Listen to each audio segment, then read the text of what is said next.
Hi, friends. I'd like to spend some time this week thinking with you about the Old Testament book of Esther.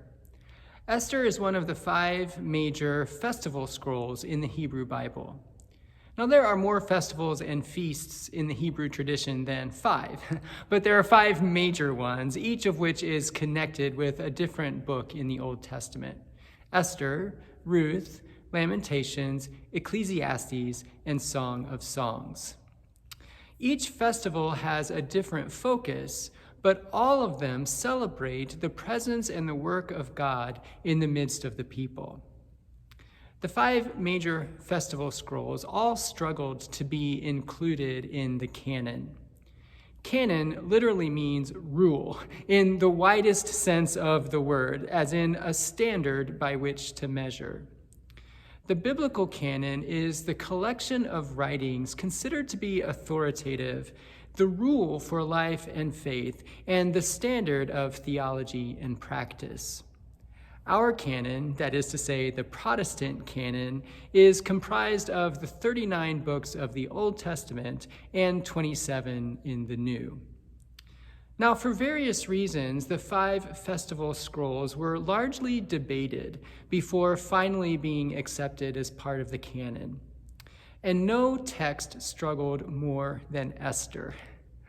I'm not going to go into all of the details, but let me give you just a few examples.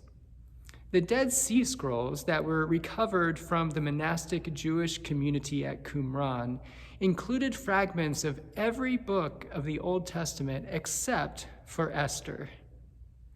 The Jewish characters in the story, Esther and Mordecai, don't follow the Mosaic law, especially when it comes to the food regulations and the prohibition against marrying Gentiles.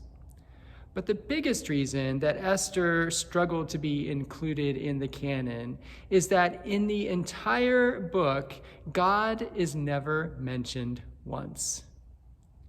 Now, the Book of Esther is a pretty exciting and fast-paced story. It has all of the elements of a good romance novel, or soap opera, or melodrama. There's a beautiful heroine, Esther, a scheming villain, Haman, a wise father figure, Mordecai, and an inept ruler, King Ahasuerus.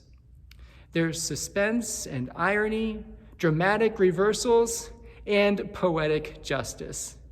And in the end, good triumphs over evil. The story has it all, except for God. Well, I should say, except for the mention of God's name. God is not mentioned even once, but he is clearly at work in the story. And the way that God is working is through the obedience and faithfulness and courage of people. It sounds a lot like the way God continues to work in the world today, doesn't it? I hope you'll join me over the next few days to hear the story and to consider its meaning and encouragement for us.